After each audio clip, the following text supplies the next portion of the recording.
Hey, hey, hey, everybody. Good Monday afternoon. We got some news, and it's good news. Unimpeachably good news. There have been two key Seahawks players who have been making their displeasure with their current contract situation known and haven't been practicing. And now that we're just 6 days away from actual meaningful NFL games, some people were starting to get a little worried. Maybe not about Diggs because he already talked about what he was doing and basically explained that he had no intention of missing games. But either way, as of a little bit ago, we don't have so much to worry about now. I saw this report from several sources, but we'll go with a Brady Henderson here. He tweets Duane Brown and Quandre Diggs are both on the field and wearing helmets during stretch. That's all we're allowed to watch of Seahawks practice. Pete Carroll will talk afterwards. A few other people said that they saw Duane Brown and Quandre Diggs involved in practice, in uniform, etc., which were things that they were not doing during their hold-ins. So if there was any lingering concern of those guys missing a game, it doesn't seem like it's going to happen. Both those guys are, at the very least, more involved with the practice part of being on the team now than they were before. So it'll be interesting to see if we actually did anything with their contracts, especially Duane. He was the guy who really wanted some sort of long-term security. Diggs, I think, just wanted the insurance policy put on ice before he got out there. But we'll see. We'll see if Duane Brown got anything. I would have to guess he didn't. I don't feel like this team is in the habit of giving in to players when they do things like this. I mean, we let Cam Chancellor miss 2 games when he tried to hold out. So if Cam Chancellor doesn't get what he wants in a contract holdout, what chance does anybody have, right? But yeah, so Duane Brown, Quandre Diggs, stud left tackle, and stud safety both look like they're ready to go for week 1 and should dispel any concerns we have about them being involved in 2021. All right, so that's the big news. I do want to mention a couple other things in this video before we part ways. Tyler Mabry got the call up. He's in the big leagues now. He's on the active roster for the moment. The Seahawks have promoted tight end Tyler Mabry from the practice squad and signed guard Jordan Simmons to the practice squad. I mentioned the Jordan Simmons thing yesterday, or maybe it was the day before, and I said that I didn't know what the corresponding roster move was going to be, but I took a guess. And this was certainly a top candidate for how we were going to fill out the practice squad. So let's go over here. Let's take a look at the roster. And we bump Tyler Mabry over to the active roster. And we pull him from the practice squad. We move Mr. Vital over here. And there we go. That gets us to an even 17 players on the practice squad, which is the maximum allowed. However, we are now over the limit on the 53-man roster. But I think it's pretty clear what's going on here.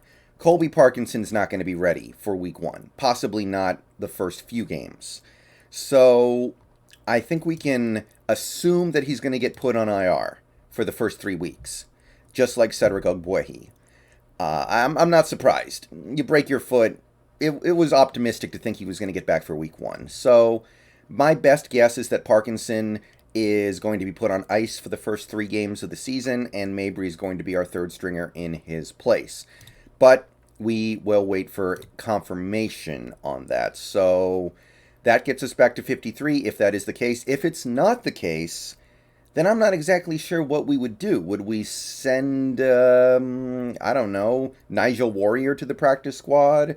Would we put Trey Brown on IR for 3 weeks? Would we put Ryan Neal on IR for 3 weeks? Because remember, he did get that oblique injury, and we don't know exactly what's going on with him right now. Maybe you even send down somebody like a Shepley or a Curhan. I don't know. But best guess is that Parkinson's going to be put on ice for 3 games. And that should be fine. Parkinson is a very small part of the game plan. Hard for me to believe that he was a crucial component of the new Shane Waldron offense. So if that ends up being the case, if he ends up missing the first 3 games, I think we will get by. I don't have much to say about Mabry as a player. I don't see anything too notable about him, but he shows up with his lunch pail every day and he puts in a full day's work and then he punches out at the end of the day. That's really all I can say about that. So, yeah, that would be my best guess.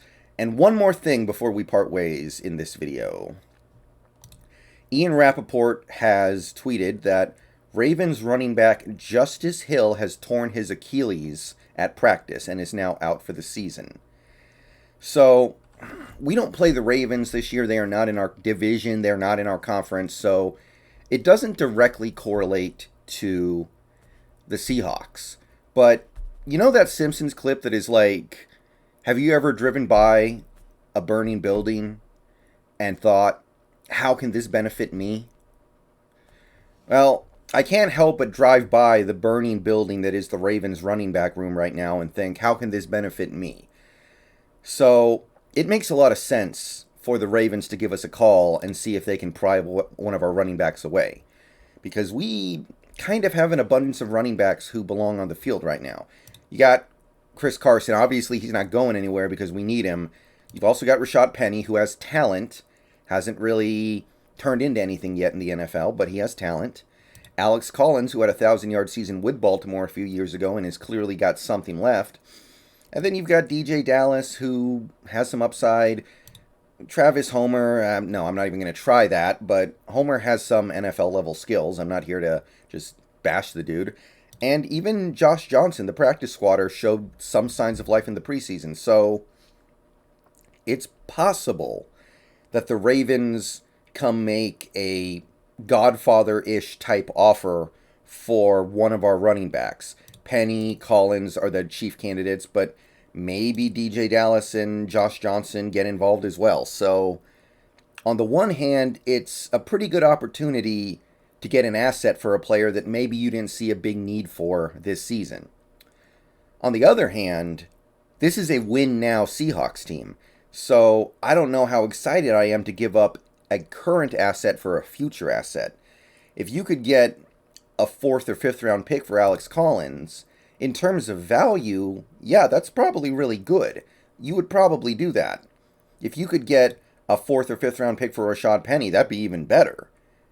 But is having that pick next year better than having a capable backup running back who can make some plays now? So, I don't know. I don't know if the Ravens have anything they could offer us in terms of a player.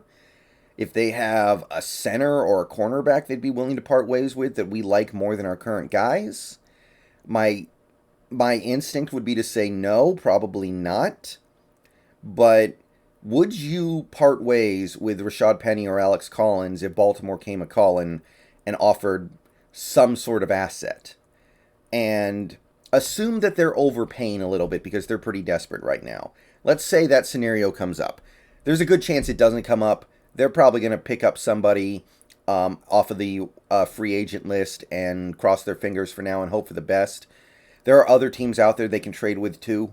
But I couldn't help but think that there's definitely some synchronicity there. The Ravens need a running back. We might have a running back to spare. Would you be willing to make a trade for a future asset even though we're a win-now team? Let me know what you think down below. I'm out of here. Peace out, Go Hawks. See you guys later tonight. We're getting close, guys. Getting real close.